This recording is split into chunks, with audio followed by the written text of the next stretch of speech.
მობრძანდით ქალბატონოლია მოგესალმებით. გთხოვთ დაბრძანდეთ.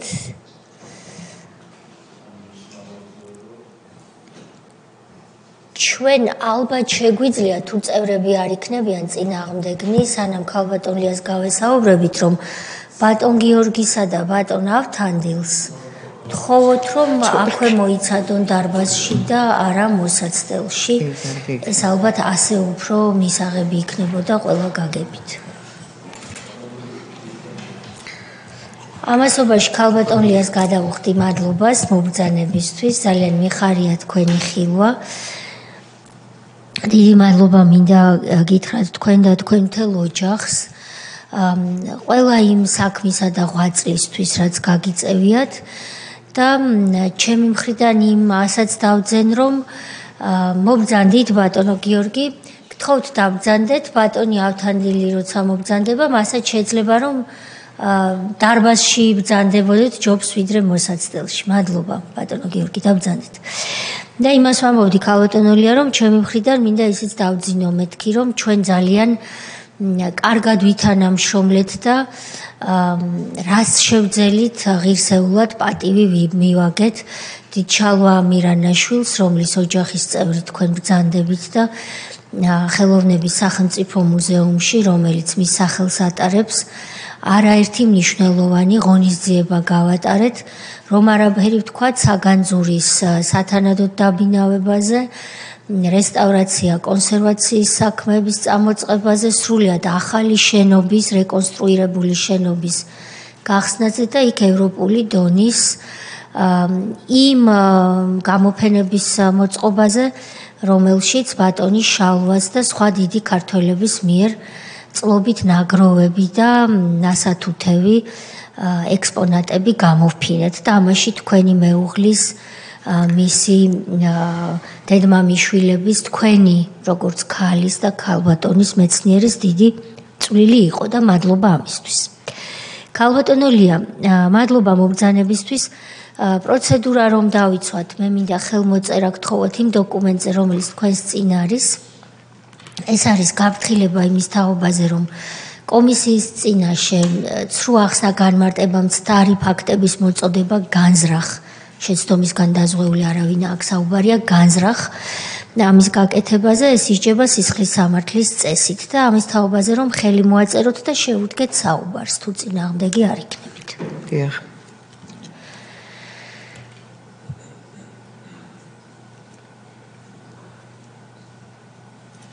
ქალბატონოლია, დიდი მადლობა. თქვენ რამდენი წუთიც გჭირდებათ? აქ არ ვართ ჩვენ ალბათ შეიძლება 15 არის. 15 იქნება 20 თუ 10, რა დროც თქვენ თვლით რომ გჭირდებათ. მე ვიცი რომ თქვენი მომართვიდან გამომდინარე ვიცი რომ გაქვთ სათქმელი. თქვენი სათქმელი რომ გითხრათ, შემდეგ დავსვამთ კითხვებს. აქვე ვიტყვი რომ ბატონი გიორგი გოგოლაშვილი ძალიან მნიშვნელოვანი სტუმარია თქვენთან ერთად დღეს, ვინაიდან მან მინიმუმ 3 წიგნი გამოსცა იმ პერიოდთან დაკავშირებით და მე მინდა უკვე ვთქვა, რომ უაღრესად მნიშვნელოვანი აღმოჩნდა ეს გამოცემები. დღეს ამდენი წლის მერე ალბათ თქვენ რომ ამას ქმნიდით, კი ფიქრობდით რომ ასეთი სათაურიც აქვს, რომ ისტორია მიცოდესო, მაგრამ დღეს ეს დადასტურდა, რომ ისტორიას ეს დაჭირდა, დღევანდელობას დაჭირდა და ის ფაქტები, რომელიც შეიძლება დღეს გახსოვს, მწვავედ განიცდი და გონია რომ წლების მერეც გემახსოვრება, დადგა დრო, როდესაც არის თაობა, რომელმაც საერთოდ არ იცის იმის თაობაზე რა მოხდა. და ჩვენ მივიწყებული გვაქვს ზოგიერთი ემოცია, იმიტომ რომ ადამიანს ემოცია უნელდება ხოლმე. ამიტომ დიდი მადლობა ამ გამოცემების კვალდაკვალ ჩვენ დღეს ვისაუბრებთ თქვენთანაც. ქალბატონოლია გისმენთ. დიახ, ქალბატონოთია, თონებას დამფრთავთ.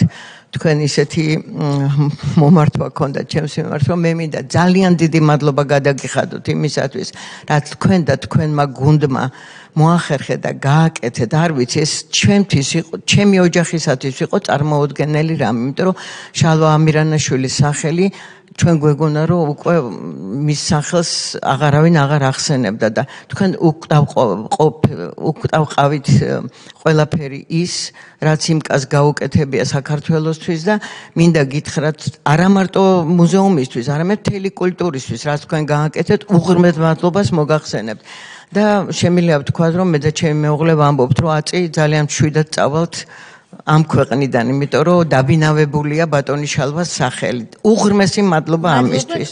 მადლობა თქვენ. ეს ერთი რაც. ეხლა მეორე საკითხი, რისთვისაც ვარ აქ მოსული.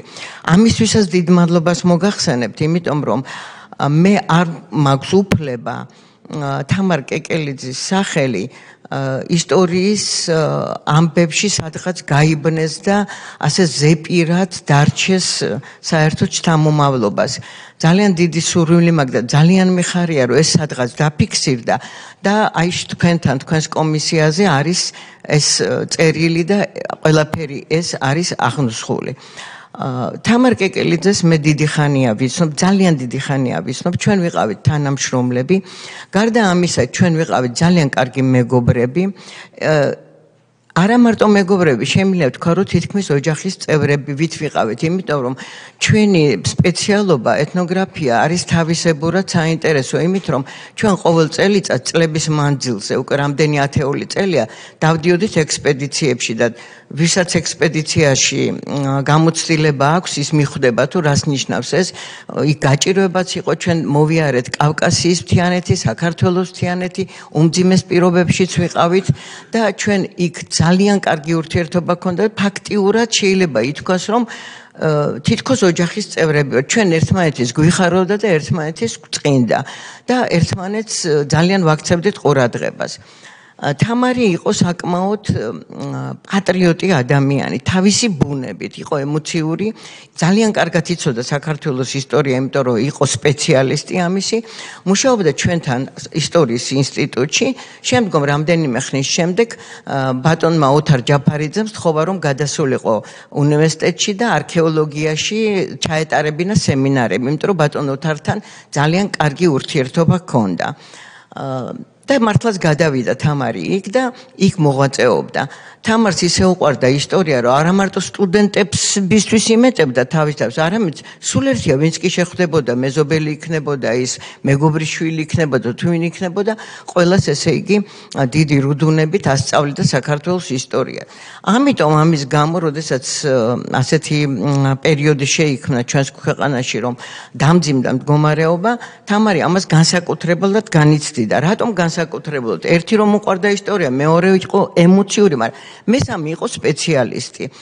ჩვენ გქონდა ძალიან კარგი პროექტები მოპოვებული, ერთი იყო ჯავახეთი, მეორე პანკისის ხეობა და თამარი ჩვენთან ერთად მუშაობდა. ის კი იყო უნივერსიტეტში, მაგრამ ისტორიის ინსტიტუტთან, ანუ სადაც მე მქონდა პროექტი, ჩემს პროექტში მუშაობდა და საკმაოდ მაღალ დონეზე. ჩვენ წიგნიც გამოვეცით თამარის ცალკე მუშაობდა პანკისის ხეობაში, სადაც ძალიან რთული სიტუაცია იყო და ვერავინ ვერ შედიოდა. მარტო ჩემი ექსპედიცია შევიდა ქალები და ნოდარ სარჯველაძე ფსიქოლოგი, რომელიც ტრენინგებს ატარებდა ბავშვებთან, აი ჩვენ ორი ექსპედიცია შევდიოდით და თამარი მუშაობდა პანკისის ხეობის პრესასთან დაკავშირებით და თქვენ რომ ნახოთ მისი წიგნი, ეს არ არის უბრალოდ რაღაც კომპილაცია მასალის, არის გააზრებული და მაღალ დონეზე შესრულებული. ამიტომ თამარმა ძალიან კარგად იცოდა ის პროცესები, რაც საქართველოში მიმდინარეობდა. გარდა ამისა, ჩვენ კულტურის მეშვეობით თვითონ სახელმწიფოს განვითარებას ვსწავლობდით, ეს ჩვენი გუნდი და ჩვენთვის ძალიან კარგად იყო ცნობილი რამდენიმე ხნის შემდეგ სად მივიდოდით.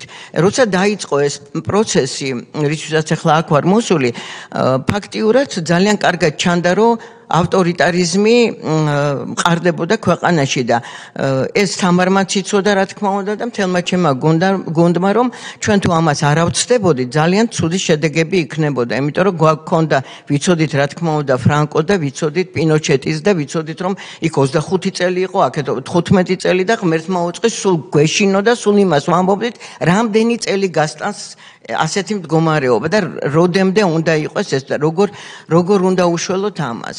ასე რომ თამარი სხვათა შორის არაფერს არ უშინდებოდა თუ კი მოვიდოდა გაზეთი რომელიმე ან ინტერვიუ ან ჟურნალისტი ყველას აძლევდა ინტერვიუს ჩემთვის თამარი იყო ფაქტიურად ესე იგი ფაქტიურად მებრძოლი აი თქვენი ცით დელაკრუას თავისუფლების ხო იმაზე ბარიკადებზე სურათი აი თამარი იყო ზუსტად ეს იმიტომ რომ ცოტა ხანში თამარს ეს რო არ მოსულა ის ბარიკადებზე დადგებოდა ეს ყველა მიცის ეს მარტო ჩემი განცდა არ არის ეს მისი მეგობრები ყველა აი ასე ფიქრობენ მასზე თუ შეიძლება რომ შეგაწყვეტინო თამარ კეკელიძე თბილისის სახელმწიფო უნივერსიტეტის ისტორიის ინსტიტუტის პროფესორი მეცნიერი მაშინ კათედრები იყო ისტორიის ინსტიტუტი ახლა არის მაშინ იყო კათედრები და ესე იგი როგორი მუშაობდა მთელი ცხოვრება ბატონო მთელი ცხოვრება კი იქ მუშაობდა და ხო გეუბნებით ბატონო ოთარ ძალიან უყვარდა და მას ატარებინებდა სემინარებს და სტუდენტებთან მას ჰქონდა ურთიერთობა ექსპედიციებში დავდიოდითო და მეც აღარ შეგეწყვეტინებთ ეს რომელი წლები იყო ეს უფრო ადრეული წლები არის და შემდგომ იმიტომ როგორ იყო იცით მანამდე ხო ჩვენთან მუშაობდა ისტორიის ინსტიტუტში მერე გადავიდა ბატონი ოთარის თხოვნით უნივერსიტეტში მაგრამ მე ხო მერე მოვიპოვე გრანტები და აი ამ გრანტში ჩემთან იყო თამარი პროექტში კი ბატონო ჩემ პროექტებში ხო უკაცრავად ხო ჩემ პროექტებში მუშაობდა საკმაოდ აქტიურად და შემდეგ მოხდა ასეთი რამ რომ როდესაც ესე იგი უკვე დაიწყო უნივერსიტეტში რყევა ეს კათედრების ნიველირება საუბარი ამაზე არა მარტო უნივერსიტეტში ეს მთელ მეცნიერებაში როცა ეს ასე ეგრეთ წოდებული ლომაეს ეს რა ქვია ჩატარდა რეფორმა არა მარტო უნივერსიტეტში ჩვენთან ინსტიტუტშიც იგივე მდგომარეობა იყო ყველგან აბსოლუტურად და ჩვენ ერთმანეთს უზიარებდით ამ აზრებს და ამაზე საუბრობდით და რა ვიცი ესე იგი ძალიან აღშფოთებული ვიყავით ჩვენთან პირადად უნივერსიტეტში თუ შეიძლება ამასაც მოგახსენებთ მაგალითად ქალბატონი მარიკა და დავით მოსხელიშვილი ორი აკადემიკოსი ყავდა და როდესაც ქალბატონმა მარიკამ უთხრა მომავალ დირექტორს რომ ორი აკადემიკოსია და პრესტიჟული იქნება დარჩეს ინსტიტუტშიო უარი უთხრეს და არც ბატონი დავითის და ქალბატონი მარიკაც აღარ ყოფილან იმის მერე ინსტიტუტში. ასეთი მდგომარეობა იყო უკვე იგრძნობოდა უნივერსიტეტშიც, უკვე დაიწყო კათედრების ნიველირება, როგორც გითხარით და აი ამ პერიოდში მე მახსოვს როგორ გამოცხადდა რომ ესე იგი უნივერსიტეტში უნდა იყოს შემცირება, ჩვენთანაც იყო ეს შემცირება, რომ ესე იგი გაიგებთ ვინ არის შემცირებული როცა მიხვალთ სალაროსთან. ეს ნამდვილად მახსოვს, ეს ჩემი მოგონილი არ არის, ნამდვილად მახსოვს ეს. და თამარმა მითხრა, რომ ასეთი საშინელება გაგიგია, რომ მივიდე მე სალაროსთან და იქ მითხრა, რომ შენ ხარ განთავისუფლებული. და ამ პერიოდში თამარი ზუსტად მუშაობდა ჩემს პროექტში და ზუსტად პანკისის ხეობაზე აკეთებდა მას წიგნს. და ესეც მოხდა, როდესაც იყო ხელფასის დღე და როდესაც მივიდნენ იქ ადამიანები, თამარი მივიდა მოლარე მოთხა რომ სამწუხარო თამარ შენ სიაში არ ახარო. თამარს ხმა არ მოუღია, ვერც ვერავის ვერ დაელაპარაკა. მე იქ არ ვიყავი, მაგრამ ეს ჩემმა მეგობრებმა გადმომცეს და წავიდა სახლში. ძალიან ესე იგი შეწუხებული. სახში რო წავიდა იმ საღამოს ესე იგი მთელი ღამე ჩვენს მეგობარს ესაუბრა ყვებოდა რომ რამდენად შეურაცხყოფილია იმითი რაც მოხდა და ამბობდა რომ მე ჩემ თავს არჩივი მე უნივერსიტეტზე მწყდება გული და საერთოდ საქართველოზე რა ხდება ეს როგორ არაფასებენ ადამიანებს და იმ საღამოს უკვე რომ დაამთავრა საუბარი გახდა ცუდად და თამარი იყო კუზანოვების მეზობელი და იმათ რა თქმა უნდა იმ წუთშივე სამანტყოფოში წაიყვანეს, მაგრამ ვერაფერი ვეღარ უშველეს თამარს, ის გარდაიცვალა გულით. თამარი მინდა გითხრა, მთელი ცხოვრება ვიცნობ, არასდროს ავათაც არ ყოფილა არამს თუ გული. უბრალოდ აი ძალიან ჯანმრთელი ადამიანი იყო, მაგრამ აი ამან მოუსწრაფა სიცოცხლე ასეთმა მდგომარეობამ. მე ვთვლი რომ თამარი ეხა პირდაპირ თამარი არ ყოფილა მიზანში ამოღებული, მაგრამ აი როგორ თქვა, აი თითქოს ირიბი ძალადობის ცინიზმით იყო ესე იგი დამცირებული და ეს ვერ აიტანა მან, იმიტომ რომ ძალიან ამაყი გოგო იყო. არა მარტო თამარმა ეხლა თქვენ მაშინ ესე იგი ბევრმა არ იცოდა, მაგალითად ჩვენი ინსტიტუტიდან როდესაც გაანთავისუფლეს საკმაოდ მაღალი დონის მეცნიერები, ისინი ისე მოხდა რომ ერთმანეთს მიყოლებით ყველა გარდაიცვალა და თან მინდა გითხრათ რომ ვერ ვასწრებდით პანაშვიდზე მისვლას, იმიტომ რომ ერთ-ერთმა ფსიქოლოგმა მე უცხოელმა ამიხსნა რომ ძალიან ძიმეა როდესაც შეურაცხყოფილი მთელი ცხოვრება რაღაცას ემსახურები და შემდეგ შეურაცხყოფილი მიდიხარ იქიდან. ფაქტიურად გაგდებენ. ეს ძალიან შეურაცხყოფელია და ამიტომ მოხდა ეს თქვენთანო. აი ასე ამიხსნა ჩვენ ერთ-ერთმა ფსიქოლოგმა. რა ვიცი კიდე რა ქალბატონოლია, დიდი მადლობა ამ ფაქტების მოწოდებისთვის. თქვენ ხომ არ გახსოვთ ის წელი და თვე, შეიძლება კი არ გახსოვდეთ, როდის იყო სალაროსთან მისვლის? კი, ეს არის მე მგონი 5 ივლისი 2005 წელი. 20 წელი გავიდა. 20 წელი მაშინ. 20 წლის წინ ხდება ეს? დიახ. ქალბატონ თამარს ყავდა ოჯახი? არა, არ ყავდა. მარტო იყო. დედა ყავდა, რომელიც გარდაეცვალა და მე მარტო იყო და ეს სულ სხვებზე ზრუნავდა, სულ რაღაც ესეთი ადამიანი იყო თავისებურად ძალიან საინტერესო ამ ხრივ, რომ უყვარდა ხალხი, ყველაზე ზრუნავდა, განსაკუთრებით აი ბავშვებს ასწავლიდა ისტორიას, არ ქონდა მნიშვნელობა მეზობელი იქნებოდა თუ ვინ იქნებოდა, თავის მოვალეობად მიაჩნდა რომ საქართველოს ისტორია უნდა იცოდეს ყველამ. ეს იმიტომ ვიკითხე რომ ეს თქვენი პასუხი ადასტურებს რომ ეს იყო ქართველი ქალი, რომელმაც თავი უძღვნა სრულად საკუთარი პირადი ცხოვრების ხარჯზეც საქართველოს და მისი სამშობლოს ისტორიის კვლევას და საქმეს.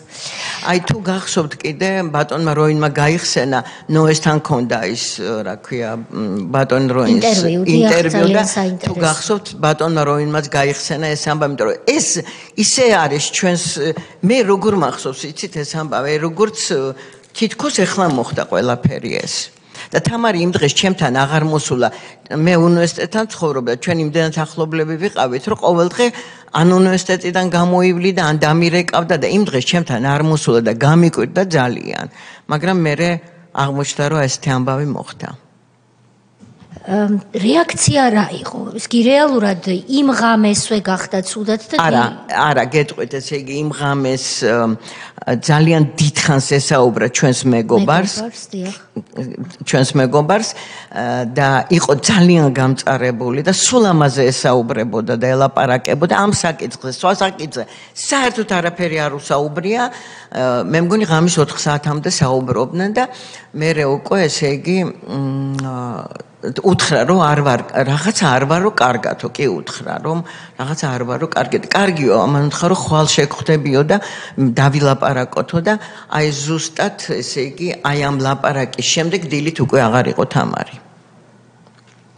აქ ალბათ ძნელია ვინმემ ჩასაფრებულმაც თუნდაც თქვას რომ არ არის მიზეზშედეგობრივი კავშირი.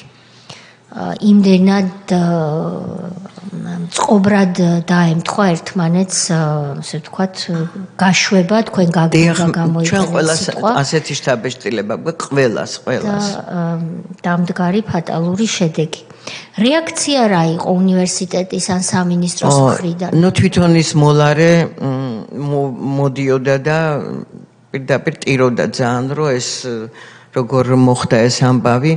და უნივერსიტეტიდან კი რაღაცა თქვეს მე მგონი, ოღონდ არა ძალიან ხმამაღლად, მაინც ეს რაღაცა ცინიზმის ქვეშ, ანუ იმაზე ვამბობ მე თვითონ მართველებზე, თორე თვითონ სტუდენტები და ლექტორები იყვნენ შოქში, ყველა შოქში იყვნენ აბსოლუტურად.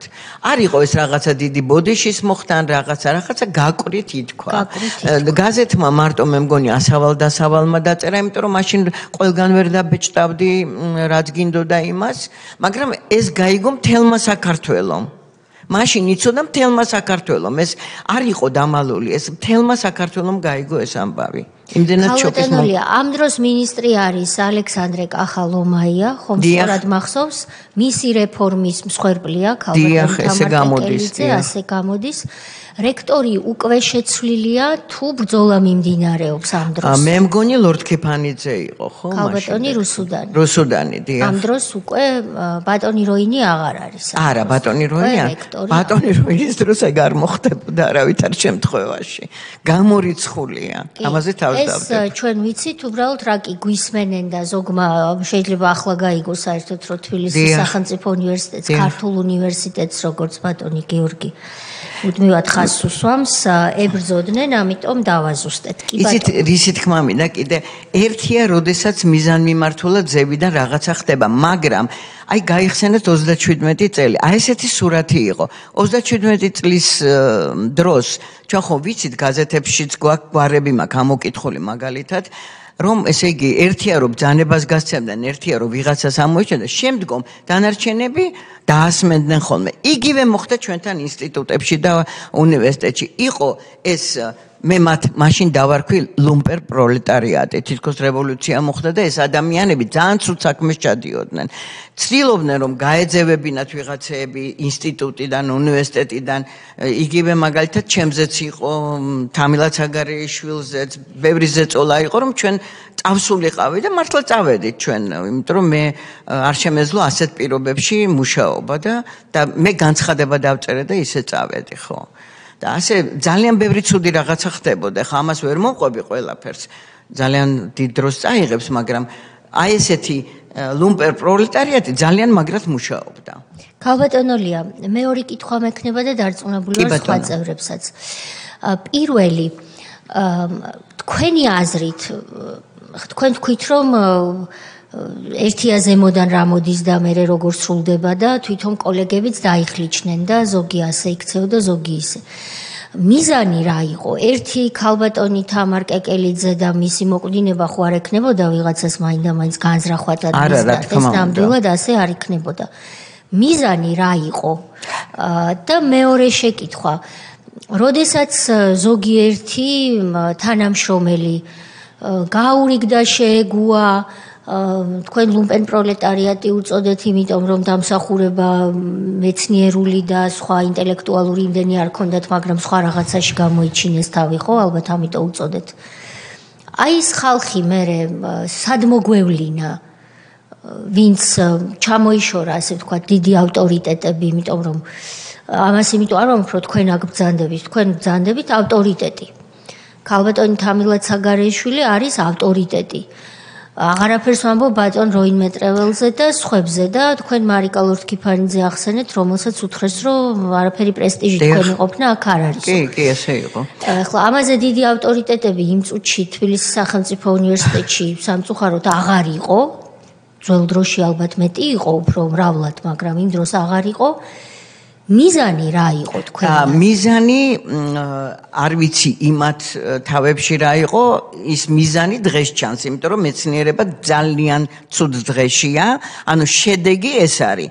მაგრამ აი ეს წვრილ ფეხობა, რომელიც ამას უწყობდა ხელს, იმათ ჰქონდათ რაღაც თავისი წვრილი მიზნები. მაგალითად, ჩემ ინსტიტუტზე მოვყვები, რომ იქ ითქვა, რომ შევამციროთ, გავაძევოთ, ყველა ინსტიტუტში არ მოხდა რა ასე, ზოგან მოხდა და ჩვენთან მოხდა ასე.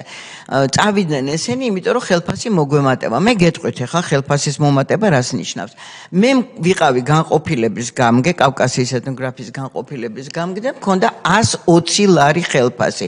ბატონი დავით მუსხელიშვილი იყო ჩვენი დირექტორი ისტორიის ინსტიტუტში და ჰქონდა 140 ლარი ხელფასი. და როდესაც მათ ეს თქვეს ოფიციალურად ხდომაზე, ეს არ დაუმალიათ, რომ ხელფასი მოემატებოდათ და ჩვენ გადავიანგარიშეთ, ფაქტიურად თითოს ემატებოდა 5-5-დან 7 ლარამდე. ეს ერთი. მეორე ზოგიერთებს უნდათ წამყვანი ადგილების დაკავება. ძალიან მაღალი დონის მეცნიერები გაუშვეს პირადად ჩვენი ინსტიტუტიდან. ჩაატარეს, ესე იგი, ატესტაცია, შემდეგ ეს იყო გასაჩივრებული თქვენთან ბატონო სოზარ, შემოვიდნენ განცხადებით ისტორიის ინსტიტუტიდან, თქვენ აღიარეთ, რომ იყო დარღვევები და მეორედ ჩაატარეს, მეორედ იგივე გაიმეორეს. აი ამ იმას მეორედ იმას ჩატარებას კინაღამ შეეწირა ასევე დიდი მეცნიერი ნანა ხაზარაძე. იმიტომ რომ ისეთი შეურაცხყოფები აყენეს იქ და ისე მოექცნენ თვითონ იმ ატესტაციის დროს, რომ მე და თამილა ცაგარეიშვილი და ნანა მეგობრობდი და მთელი ღამე ჩვენთან იყო ნანა, რომ რამე არ მოსვლოდა. აი ისეთი ესე იგი ისეთი ქცევები ჰქონდათ მისდამი. ხო და აი ასე რატო აკეთებდნენ, არ ვიცი მე, რაღაცა ძალიან აჟიტირებულები იყვნენ. ქალბატონია, ისტორიის კათედრას ინსტიტუტს უფრო მეტად ებრძოდნენ, ვიდრე სხვებს ასე ამბობთ თქვენ, ასე ვფიქრობ? არა, ჩვენ მე ისტორიის ინსტიტუტზე მომყევი ახლა და ისტორიის კათედრა ეს უნივერსიტეტში იყო და იქ მე გეტყვით, აი რა მოხდა მაგალითად, აი იქ რა მოხდა, იცით? ებრძოდნენ, უნდა ჩავთვალოთ, რომ ებრძოდნენ, იმიტომ რომ ხო მოხდა ეს რაღაცა კათედრების რაღაც ის უნდათ გაუქმება და მთელი ამ მე ისტორიის კათედრას ჰქონდა ფანტასტიკური კაბინეტი ბატონი როინის მიერ გაკეთებული, ფანტასტიკური. იქ იყო ხუთვერსიანი რუქა, იქ იყო ზურაბ წერეთლის მიერ გაკეთებული უზარმაზარი პანო, მთელი საქართველო, ეთნოგრაფია, ყველაფერი, კოშკები, სახლი, ნუ არაჩვეულებრივი და თქვენ იცით რა მოხდა? ის რუქა ხო დაიკარგა, დანარჩენები ყველაფერი ფანჯრიდან გადაყარეს და ზურაბ წერეთლის პანო აი ეს დაახიეს, დაჭერეს და ისეყრიდნენ. აი ეს მე ნამდვილ ამბავს გეუბნებით, არ გატყუებთ. არ ვიგონებ რაღაცას. გასაგებია. ანუ ის საქართველოს ის უნდათ რაღაცა ახლის რაღაცის გამოგონება. ხო. ამიტომ კითხეთ. ახალი ცხოვრება ეწყებოდათ და ესე იყო. ამიტომ კითხეთ, საქართველოს ისტორიის მიმართულება ხომ არ იყო ის, ვინც რომელიც ნიშნში იყო შეიძლება, იმიტომ რომ საქართველოს ისტორია, არა მარტო ისტორია, ენაც, დიახ, ეს იმიტომ რომ ჩვენ ვითვლებოდით, მე გეტყვით ახლა მანდ უფრო ღრმად არის ყველაფერი ეს შეიძლება ასე განვიხილოთ, რომ როგორც ასე ვთქვათ, ნაციონალისტები, ანუ ამ ნაციონალურ მოძრაობის გაგებით არა ისე, იმიტომ რომ ჩვენ ხო საერთოდ ვართ, ეს ჩემი თეორია, რომ დაპყრობილი ერის კულტურის მატარებლები ვართ. ჩვენ განსხვავებული კულტურა გვაქვს სხვა ხალხებისგან, აბსოლუტურად. ჩვენ ერთნაირად ვართ, ესე იგი შეგვიძლია ერთნაირად ისეთ ამბოხი და მორჩილება ჩვენში ორივე ერთნაირ დონეზე არის და ამიტომ ესე იგი თუ ჩვენ მოგვისპობდნენ ჩვენ ისტორიას, თუ ჩვენ მოგვისპობდნენ ჩვენს ენას და ასე შემდეგ, თუ ამაზე იქნებოდა ზეწოლა, რა თქმა უნდა და ეს მე მგონი რომ არა მარტო აქედან იყო, ეს შეიძლება ძალიან შორიდან მოდიოდა, იმიტომ რომ მე მყავდა მეგობარი ძალიან დიდი მეცნიერი ერნესტ გელნერი, რომელიც საქართველოში ჩამოვიდა, ძალიან აინტერესებდა იმიტომ რომ საერთოდ საქართველო იყო ძალიან საინტერესო, ძალიან ხო არ გამიგძელდა ბოდიში უკაცრავად. არა. საქართველო იყო ძალიან საინტერესო სოციოლოგებისთვის, ისტორიკოსებისთვის და ეთნოლოგებისთვის, ანუ სოციალური ანთროპოლოგებისთვის და კულტურული ანთროპოლოგების მეცნიერებისთვის უცხოეთში ძალიან საინტერესო იყო. როდესაც აქედან დაიძრა მეცნიერებაში წარმატებული მეცნიერები და წავიდნენ საზღვარგარეთ და იქ დაიწყეს მუშაობა, ჩვენთან პირიქით მოხდა. პირიქით იქიდან შემოვიდნენ ჩვენთან და ჩვენ გქონდა სულ უცხოელებთან ერთად ექსპედიციები. იმიტომ რომ ძალიან აინტერესებდათ რა იყო საქართველო, ესე იგი და როგორი ფენომენი იყო ეს. იცოდნენ რომ კავკასია და იცოდნენ, აი გელნერი გვეუბნებოდა რომ თქვენ თუ სწორი გზით არ წახვედით თქვენში, ესე იგი, გაიღვიძებს ნაციონალიზმი და შეიძლება მერე ეს ფაშიზმშიც გადაიზარდოს და ეს ნამდვილად ასეა, იმიტომ რომ თეორიულად ასეთი რამე არსებობს, რომ როცა ეთნოცენტრიზმი გადააჭარბებს თავის, ასე ვთქვათ, მოთხოვნებს, მერე შეიძლება ფაშიზმშიც კი გადაიზარდოს და ჩვენ სხვათა შორის სულ გვეშინოდა ამისი, რომ აი მართლა ეს ავტორიტარიზმის და იმის ფონზე მერე ჩვენთან ფაშიზმი არ ჩამოყალიბებულიყო. ეს ჩვენ თავისებურად ესე იგი საინტერესო ხალხი ვართ იმით რომ გარდა იმისა რომ კავკასიელები ვართ, გარდა იმისა რომ გვაქვს დახურული კულტურა, ჩვენ თეორიულად ასე ითვლება, გვაქვს ძალიან პროგრესული ბირთვი ქართველებს, ქართულ კულტურას. ძალიან პროგრესული. ჩვენი ბირთვი ძალიან მალე იღებს ახალს, ყველაფერს კარგად გადაამუშავებს იმას და მშვენივრად მიაწვდის საზოგადოებას და ეს მერე ტრიალი საზოგადოებიდან გადის უკვე მთელს იმაში რა ქვია ეთნოსში და ძალიან საინტერესო შედეგებს ვიღებ და ქართულ კულტურას ამის უნარი აქვს.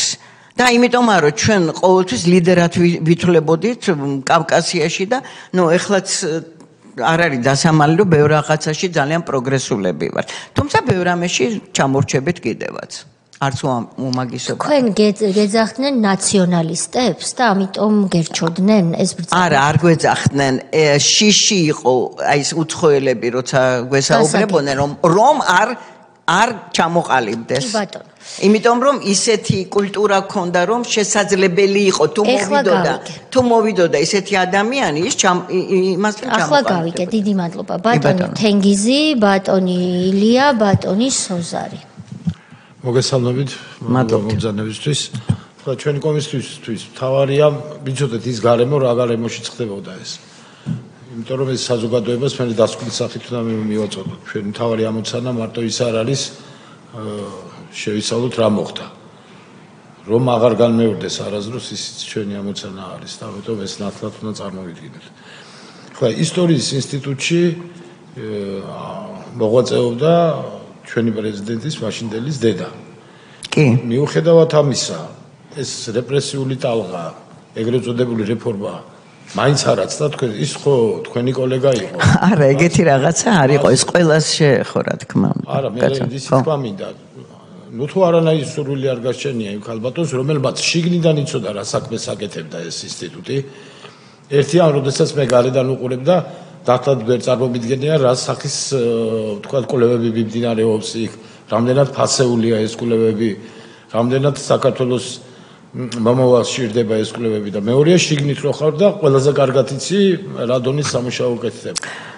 ესე იგი ეს სურვილი მას რომ ესე იგი ეს დიდი ნამოყრა აჩერებული იყო ეს შრომა რაც იქ მიმდინარეობდა ამის გამოვლინება არანაირი არ ყოფილა ეს მაინტერესებს. არა, მაშინ როგორ არა იცით როგორ იყო. საერთოდ თვითონ გიული ალასანია საკმაოდ კარგი მეცნიერი იყო, კარგად მუშაობდა. ხო, კარგად მუშაობდა და მართლა იყო ესე იგი ამ ისტორიის ინსტიტუტში ჩართული განყოფილების გამგეც იყო და ძალიან ესეთი კარგი ნაშრომები ჰქონდა და კარგად ვიყავით ერთმანეთში სულ ყველა და აი ეს პერიოდი რომ დაიწყო ისი აირია ყველაფერი რომ ესე იგი ვეღარც ვარჩევდით სად რა უნდა გაგვეკეთებინა მარტო ის კი არა კახაბენდოქიძის დედა ჩვენთან მუშაობდა და ესე იგი სულ რაღაცა კი ქონდა რაღაც საუბრები ხოლმე მათთან მაგრამ აი ესე რომ დიდი ჩარევა და რაღაც ასეთი რამე მე არ მახსოვს რომ ისტორიის ინსტიტუტი რაღაცნაირად გამოეყვანა მდგომარეობიდან არ მახსოვს არანაირი ეს და მეორე დეტალი ეთია კახალომაია რომელმაც თქვათ ეს ითავა ეგრეთ წოდებული რეფორმა. რეფორმა. ეს რეფორმა არ ყოფილა, უფრო რაღაც სხვა სახელი შეიძლება მოიძებნოს. უშუალოდ უნივერსიტეტში ამ ეგრეთ წოდებულ რეფორმას და სინამდვილეში წმენდა გამოუვიდათ, ხო, ან რაღაც, რა ვიცი, სხვა ტერმინით შეიძლება. ვინ ხელმძღვანელობდა იმ პერიოდში? აი, ვინ იყო ის, ვინც ამას აგვარებდა? უნივერსიტეტში? უნივერსიტეტში. ალბათ მაინც მე აი უფრო მეტად უნივერსიტეტელები გეტყვიან, მაგრამ მაშინ ლორდ ქიფანიძე იყო და არ ვიცი ესე გეტყვა რაღაც ბრძანებებს მაინც ასრულებდნენ. და გარდა ამისა აი ამ გათავისუფლებებს მიხვალთ იქ და სალაროში გაიგეთ. ხო, არ ვიცი, აი ეს ვის შეეძლო ესე თქვა. მე მგონი მაინც აი ესეთ რაღაცებს მე რო დავარქვი ლუმპერ პროლეტარიატი მე მგონი ეგენი აკეთებდნენ ამას. არ მგონია რომ ეხლა ლორდ ქიფანიძეს ეთქვა, მაგრამ გაკეთდა ეგრე, ფაქტიურად ეგრე იყო. კი, თუმცა მე სიებიც იყო. სხვა შორის იმ სიების კითხვაში ერთ-ერთი ადამიანი იქ ცუდად გახდა მამაკაცი. გვარი მე არ ვიცი, მაგრამ ვიცი რომ იმასაც დაემართა რაღაცა. ხო, ამას აკეთებდნენ, მე გითხარით თქვენ 37 წელში მაგალითად პატარა ვიყავი მე და ჩემი ერთი ნაცნობი ტრაბახობდა რომ ერთი ნაცნობის ბებია ტრაბახობდა რომ მე მანქანა იყო იქ იმ დაწესებულებაში და ვინც არ მიყვარდა ყველას გვარს მივაწერდი ბოლოსო და ასეთ გვარებს აწერდნენ ეთყობა მაინც და აკეთებდნენ ადამიანები არიან ეთყობა ამაზე წამსვლელი და აი ეს რომელიღაცა ფენა აი ამას უძღვებოდა და ამას აკეთებდა. მე ასე მგონი, არ მგონია რომ ხა ეს მაინდა-მაინც ლომა ესე თქვა რომ იმას ქენით, რა ქვია, სალაროსთან. მე რატომ შეგეკითხე? ეს ეგეთი სინდრომია, რომელიც მოყვება. დიდმა სტალინმა რო იცოდეს რა ხდებაო ერთად ავსატეხავ. არა, ეს მე დავარქვი ამას ხო გითხარით. აი ირიბი ძალადობა, ეს არის ძალადობა, ცინიზმი რომელიც ირიბაც მოდის, ანუ მაინდა-მაინც თამრიკო არ ამოურჩევიათ, რომ მაინდა-მაინც ეს მოვკლათ. აი უბრალოდ ასეთი ის მივეცე მე განმარტება ამას. ეს მე არა ვარ იმისი, რომ სტალინმა არ იცოდა და ასე შემდეგ. რა თქმა უნდა, მე იმათაც იცოდნენ ყველაფერი, თამრიკოს ამბავი ყველამ გაიგო, რა თქმა უნდა. კი ბატონო. ბატონი ილია. დიდი მადლობა ქალბატონ ილია მოგზაურობისთვის. საინტერესო თემას შეეხეთ და ბევრი საინტერესო მიმართულება აღნიშნეთ და ხაზი გაუსვით, რომ ქალბატონი თამარი თქვენთან ერთად მუშაობდა ჯავახეთის და პანკისის თემებთან დაკავშირებით და ექსპედიციებიც არსებობდა. მე მაინტერესებს თუ იყო ამ ექსპედიციებში თქვენ აღნიშნეთ, რომ უცხოელებიც ჩამოდიოდნენ და ამ ექსპედიციებში იღებდნენ მონაწილეობას. ჯავახეთში და პანკისში იყო თუ არა ესეთი შემთხვევა, რომ უცხოელები გახდათ ექსპედიციის დროს. და შემდეგი კითხვაც ეხება მიმართულებას ამ ექსპედიციების შედეგები ანალიზი იდებოდა თუ არა და ამაში მონაწილეობდნენ თუ არა უცხოელები. კი, ეს შედეგები და ბევრი წიგნი გვაქვს გამოცემული, ძალიან ბევრი, 1 და 2 არა, იმიტომ რომ იმდენი მასალა იყო, რომ ჩვენ თითო იმიდან 3-4 წიგნს უშვებდით. ეს იყო ძალიან ძიმე მდგომარე. პირველად როცა წავედით ჯავახეთში და პანკისში იცოდეთ, რომ იქ ორივეგან გადაკეტილი იყო გზები. იქ ჩვეულებრივი პარლამენტარი და დეპუტატიც კი ვერ ადიოდა ზევი და მე ესე იგი ქალებთან ერთად წავედი, კაცი არ წამეყვანი არავინ სპეციალურად, რომ მაგრამ იქ ძალიან ბევრი რამე გადავიტანეთ, იყო იარაღით შემოვარდნა, მთელი ამბები. მაგრამ იქ მაშინ არ ყოფილა, მაგრამ შემდეგ უფრო როდესაც ცოტა უფრო თავისუფალი, როცა მე გამიცნეს და ძალიან დიდ პატივს ვცემდა, იმიტომ რომ ჯავახეთს ჩვენმა ექსპედიციამ და მე პირადად ძალიან ბევრი რამე გავუკეთეთ, ძალიან ბევრი რამე. და ესე იგი კარგად მიღებდნენ, აი მე უკვე ასპირანტები წავიყვანეთ უცხოელები, იმიტომ აინტერესებდათ იმათ უბრალოდ აინტერესებდათ ქართულ გარემოში, იცით როგორი ჩვენთვის როგორი ლაბორატორია იყო, მე გეტყვით, ეს საინტერესო სამუშაო იყო და იმათ როგორ სპეციალისტებს აინტერესებდათ, სხვანაირად არა. ეს იყო სომხები, ქართველები და რუსი დუხობორები.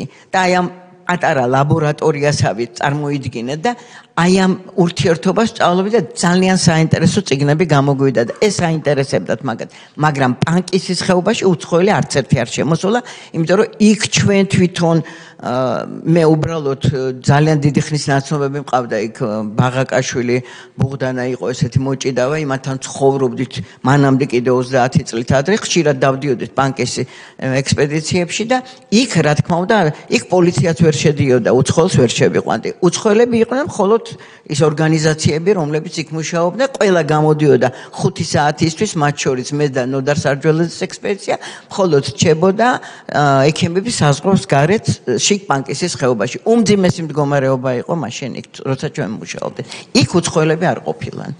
მაგრამ შემდგომ დაუშვათ ქვემო ქართლში, მაშინ ჩვენ დიდი ისინი ქონდა, რა ქვია, მაგრამ ჩვენთან იცით აი ესე ძალიან პოლიტიკურის არ ყოფილა, უფრო მეტად როგორც ეთნოლოგი მეცნიერები ისე მუშაობდნენ. მე მესმის თქვენი შეხედულებაც და თქვენი მიდგომა თქვენი საქმის მიმართ, რა თქმა უნდა, როცა ესეც საინტერესო თემას ეხებით და ესეც საინტერესო საქმით ხართ დაკავებული, პოლიტიკაზე ალბათ არც ფიქრობ. აი იცით თვითონ უყვირდათ, როცა ჩვენ შედეგებს ვწერდით, რაც წერთო ესო, აი მე ვეუბნებოდი, რომ ევროპულ ყაიდაზე თეორიულად ვაკეთებთ, მე არაო, ეს ეგ არ არისო. მე ვთხარ იმიტომ, რომ თქვენ არასდროს არ მოხვედრილ ხართ ტრადიციულ ქვეყანაში რეფორმების ფონზე. მიდიოდა რეფორმები და თან ტრადიციული, ესე იგი, კულტურა ჰქონდა და ძალიან საინტერესო იყო მეცნიერულად. ამიტომ ძალიან ბევრი ერენს გელნერი გარდაიცვალა, მან შემოგთავაზა საერთო პროექტი უნდა ქონოდა და ერთი ნაწილი გადაუგზავნე და ეს ერენს გელნერი არის ძალიან დიდი მასშტაბის მეცნიერი, მსოფლიო მასშტაბის მეცნიერია და ის რომ ყოფილიყო საქართველოს შეიძლება ბევრი რამე უფრო სხვანაირად წასულა, მაგრამ გარდაიცვალა. მივესალმებით ბატონი ავთანდილ არაბული აკადემიკოსი მეცნიერი, გთხოვთ დაბრძანდეთ ბატონო ავთანდილ. გააგრძელეთ ბატონო ილია თუშიძე. ესე იგი მაინც რაღაცა კავშირი ქონდათ მათ შეხედულებებში, თუნდაც იმ დასკვნების წერის დროს იყო თუ არა ეს ევროპულად უყურებოდა თუ არა და ასე შემდეგ. იმიტომ რომ ერნესტ გელნერი ჩვენ ექსპედიციაში რო იყო, მაგალითად რაჭაში და ლექციებსაც გვიკითხავდა სხვათა შორის და მინდა გითხრათ რომ დიდი განათლება მოგცა მან. შემდგომ ჩვენ რაზეც ვიმუშავეთ, იმიტომ რომ ძალიან ბევრი რაღაცა იმისგან ვისწავლეთ.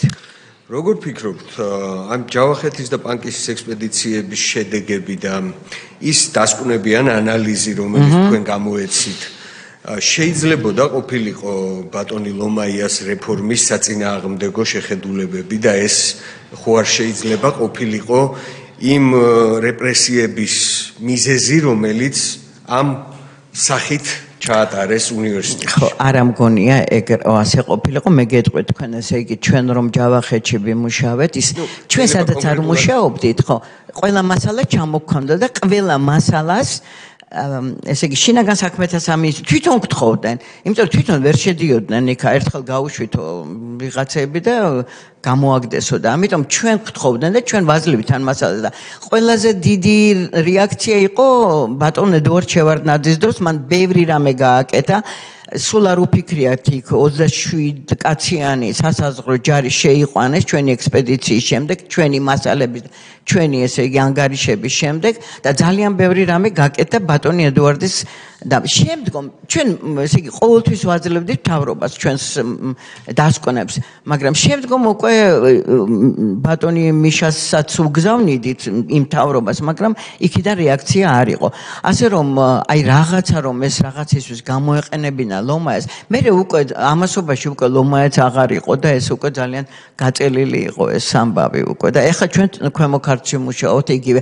საერთოდ ჩვენი პრეროგატივა არის სასაზღვრო რეგიონები, იმიტომ რომ პირველი იმპულსები უარყოფითი სასაზღვრო რეგიონებმა მოგცეს, იქ ეროვნული უმცირესობა იყო, კომპაქტურად დასახლებული, თქვენ გახსოვთ რამდენი კონფლიქტი იყო და ამიტომ ჩვენ ავიღეთ აი ეს დიდი თემა საქართველოს სასაზღვრო რეგიონი. დიდი მადლობა მინდა გადაგიხადოთ ქალბატონ ლია, ძალიან საინტერესო ინფორმაცია მოგვაწოდეთ და მადლობას გიხდით. კი ბატონო. მადლობა ბატონო ილია, ბატონი სოზარი. დიდი მადლობა ქალბატონო ლიანა, უბრალოდ რო განმარტოთ მაინც რა სახელებს ებრძოდნენ და რა მეცნიერებს, მეც ამ სფეროს წარმომადგენელი ვარ, ისტორიკოსი ვიყავი ერთ დროს პირველ ცხოვრებაში. ლექციებს მიკითხავდა მე მაგალითად ბატონი გიორგი მელიქიშვილი, რომელიც იყო ურარტული წარწერების, ვინც გაშიფრა პირველად მსოფლიოში. მარიკა ლორთქიფანიძის ლექციაზე დასწრებას უბრალოდ არაფერი სჯობდა, მარტო იმიტომ კი არ დიდი მეცნიერი იყო, საოცარი გადმოცემის უნარი ჰქონდა. ოთარ ჯაფარიძე, ოთარ ლორთქიფანიძე, უამრავი ესეთი დიდი მეცნიერი და უბრალოდ აი გამოუცხადეს ბრძოლა ამ ძალიან დიდ მეცნიერებს. ერთი შემდეგ კი მექნება რა კითხვა რა გავლენა მოახდინა თქვათ თვითონ საგნები თუ უბრალოდ ისტორიის მიმართ დამოკიდებულება როგორც სასწავლო დისციპლინისადმი თუ შეიცვალა, მაგრამ ეხლა მაინც მინდა ისტორიის ინსტიტუტზე ვთქვა რამდენიმე სიტყვა. თვითონ ეს ისტორიის, არქეოლოგიის და ეთნოგრაფიის ინსტიტუტი იყო ვერაზე, თვითონ შენობაც ისტორიული იყო. ეს შენობაც აქედან არ მინდა სიტყვა ვიხმარო, მაგრამ გამოყარეს ეს ინსტიტუტი, გამოყარეს მეცნიერები. ეხლა სადღაც აი ესეთ ადგილას არის. ჯერ მარტო მეცნიერები კი არ იყო, იქ იყო ძალიან ძვირფასი სიმდიდრე. ეს ეთნოგრაფების მიერ მოპოვებული უამრავი ნივთი, უამრავი ჩანაწერი. ევროპის მასშტაბით ერთ-ერთი უმდიდრესი პალეონტოლოგიური მასალა, ძველი ნამარხი, ადამიანის სხვადასხვა ეპოქის ადამიანების ნაშთები და ეს ყველაფერი იქნა შეყრილი ერთ მცირე სივრცეში უნივერსიტეტის ბიბლიოთეკის რაღაც პირველ სართულზე, სადაც ნაწილობრივ დაზიანდა კიდევაც, იმიტომ რომ რაღაც ყალდიდობისას წყალი შევიდა და სერიოზული საფრთხე შეექმნა აი ამ უძვირფასეს მართლა საუკუნე ნახევრის განმავლობაში მოპოვებულ ძალიან ძვირფას ნივთებს და სამწუხაროდ დღემდე იქ არის ინსტიტუტი. კი, ეხლა დაბინავებულია, რამდენადაც მე ვიცი, ყველაფერი მოწესრიგებულია, ფიზიკური ანთროპოლოგიის განყოფილება, მე მგონი კიდე გაფართოებას აპირებენ, ყველა თავის ქალა შენახულია, ყველაფერი გადარჩენილია, ყველა ეთნოგრაფიული მასალა, არქივი არის წესრიგში მოყვანილი, აბსოლუტურად და ჩვენ უნდა იცოდეს ქართველმა ხალხმა, რომ ბატონი გიორგი ჩიტაიას მეშვეობით და წყალობით ჩვენ გვაქვს უნიკალური მასალა, იმიტომ რომ არის წესჩვეულებები, რომელიც მთელ მსოფლიოში არსებობდა, მაგრამ ისე ვერავინ ვერ ახდენს, როგორც ჩვენ, იმიტომ რომ ჩვენ გვაქვს სრულყოფილი მასალა. აბსოლუტურად ეს არის დიდი ბატონი გიორგის დამსახურება. ასე რომ და უბრალოდ აი თვითონ ეს ინსტიტუტი ხო გაიყვანეს იმ შენობიდან და მართლა საფრთხე შეექმნა, დიდი შანსი იყო, რომ რაღაც ერთ პატარა კატაკლიზმი და დაღუპულიყო ეს უზურპასესი მართლა უდიდესი მეცნიერების მიერ შეგროვებული მასალა, ესეც ისტორიის მიმართ მათ დამოკიდებულებას აჩვენებს კარგად. ეხლა კითხვა, რომელიც მაქვს, შეიძლება ძალიან რთული იყოს საპასუხოდ, მაგრამ ეს თბილისის სახელმწიფო უნივერსიტეტი წეგან ჩამოთვალე, როგორი დიდი მეცნიერები კითხულობდნენ თქვათ ისტორიის კათედრაზე. ეს არ იყო მარტო მეცნიერება, ეს იყო რაღაცნაირად ის პატრიოტიზმის აღზრდის სამჭედლო ამავე დროს. ყოველ შემთხვევაში ისტორიის კათედრის ქართველოლოგიური მიმართულება ნამდვილად ასეთი იყო. იქ ახლა სხვა მიმართულებებიც იყო ისტორიის და მეცნიერული კომუნიზმის მიმართულებები და ასე შემდეგ. მაგრამ ეს ქართველოლოგია ნამდვილად იყო პატრიოტიზმის და მეცნიერების სამჭედლო ერთდროულად. და აი რა გავლენა მოახდინა ამ ანტირეფორმებმა, რეფორმას ამას ვერ უწოდებთ, თვითონ შინაარსზე სწავლების, თუ გაქვთ ამაზე დაკვირვება. კი, როგორ არა, მოახდინა ძალიან დიდი მე ესე იგი კიდე მოგიყვანთ თქვენ ერთ მაგალითს, ეს არის ფსიქოლოგიის ინსტიტუტი. ახლა საიდან ვიცი, ჩემს განყოფილებაში არის ირაკლი მედაძე, რომელიც იყო დირექტორი ამ ფსიქოლოგიის ინსტიტუტში და აი ის ფაქტიურად ის ინსტიტუტი რაღაცნაირად გაიბნა. ანუ ის მეცნიერული მუშაობა ფაქტიურად შეიძლება ითქვას, რომ აღარ მიმდინარეობს. არა მარტო აქ ყველგან თავს ვერ დავდეთ, მე არ ვიცი ახლა სხვადასხვა დარგებში, მაგრამ თქვენ მართალი ბრძანდებით, ის ხალხი, რომელიც თქვენ უნივერსიტეტში ჩამოასახელეთ, ესე გიორგი მელიქიშვილიც დაწყებული, ესენი ყველანი ჩვენ ინსტიტუტშიც მუშაობდნენ, იქაც იყვნენ და აქაც იყვნენ, ხო? დირექტორი იყო ჩვენი და ესე იგი ძალიან წარმატებული ინსტიტუტი ჰქონდა, ძალიან მაღალი დონის მეცნიერები იყვნენ ჩვენთან და ზუსტად ეგ ვთქვი მე, როდესაც ისინი გაუშვეს, ჩვენთან იყვნენ იცით ძალიან მაღალი დონის ქალები, რომლებიც არ იყვნენ გათხოვილი. მთელი ცხოვრება მიუძღვნეს მეცნიერულ კვლევას და ის ადამიანები უბრალოდ აღარ მიიღეს. გააგდეს ესე გამოვიდა. ჩემმა ჯგუფმა და მე თავს უშველეთ, იმიტომ რომ არასამთავრობო ორგანიზაცია გავხსენით ჩვენ, ბატონმა დავითმაც გახსნა არასამთავრობო ორგანიზაცია და შევეფარეთ ესე იგი აკადემიას ბატონმა თამაზ გამყრელიძემ თვეში ერთხელ გამოგვიყო დარბაზი და მინდა გითხრათ, რომ ჩვენ ესე იგი გამოგდებულები უფრო მეტ იმას რა ქვია, ნაშრომებს ვცემდით, ვიდრე დარჩენილები. იყო ასეთი პერიოდი. იმიტომ რომ ჩვენ ვაგრძელებდით ჩვენ სამუშაოს და ბატონო თამაზმა მოგცა იქ ერთი ოთახი და იქ ვიყავით შეფარებული, ვიკრიბებოდით. ამ პერიოდში გავაკეთეთ ძალიან ბევრი ნაშრომი, ამ პერიოდში გაკეთდა უზარმაზარი ნაშრომი ქართველები 800 გვერდიანი და ძალიან ბევრი საქმე გაკეთდა ესე გარეთ მყოფებისგან. აი ეს მოვახერხეთ ჩვენ, ასე იგი ჩვენ უკან არ დაგვიხევია, მეც მაქვს ესე იგი არასამთავრობო ორგანიზაცია, მოვიპოვებ ხოლმე პროექტებს და დღემდე მუშაობ ძალიან წარმატებით, ძალიან ბევრი წიგნი გვაქვს გამოცემული. ჩემს გუნდს ძალიან ბევრი და ძალიან საინტერესო. გამჭვირვალობის კანონმა თქვენ არ შეგაშინათ. არა, აბსოლუტურად. აბსოლუტურად. ქართულ საქმეს ემსახურებით. კი, როგორ არა. დიდი მადლობა ამისთვის. აკადემიკოსი ლია მელიქიშვილი, ეთნოლოგი, მეცნიერი, ღვაწლმოსილი ქალბატონი. კიდევ ერთხელ დიდი მადლობა, რომ ჩვენს წინაშე წარმოსდექით. რა თქმა უნდა, დაუსრულებლად შეიძლება თქვენთან საინტერესო საუბარი და იმედი მაქვს, რომ გავაგრძელებთ საჯარო სხდომის მიღმაც ურთიერთობას იმისათვის, რომ დასკვნაში ყველაფერი ისე აისახოს, როგორც ეს რეალობას შეეფერება. თქვენს დიდი მადლობა, ძალიან დიდი მადლობა, იმიტომ რომ მე ასე ვთქვათ, ორმხრივად ბატონი შალვას გამო და თამარის გამო შვიდად წავალ ამ ქვეყნიდან, იმიტომ რომ ეს იყო ჩემი მოვალეობა, რომ ეს საკითხი სადღაც უნდა დაფიქსირებულიყო და არ უნდა დაკარგულიყო. დიდი მადლობა ამისთვის. მადლობა თქვენ. ქალბატონოლია, თქვენ გექნებათ არჩევანი, გნებავთ კოლეგებთან ერთად სიამოვნებით, ადგილი და ბატონ გიორგის ერთად მოусმინოთ. ბატონი ავთანდილის გვერდით გნებავთ ალბათ საქმე თუ გაქვთ არა სიამოვნებით დავრჩები. კი ბატონო, ჩვენც გაგვიხარდება. მაშინ ბატონ გიორგის გაუცვალეთ ადგილი, ბატონო გიორგი მობრძანდით თუ არ შეწუხდებით მაგიდასთან. ბატონი გიორგი გოგოლაშვილი ფილოლოგი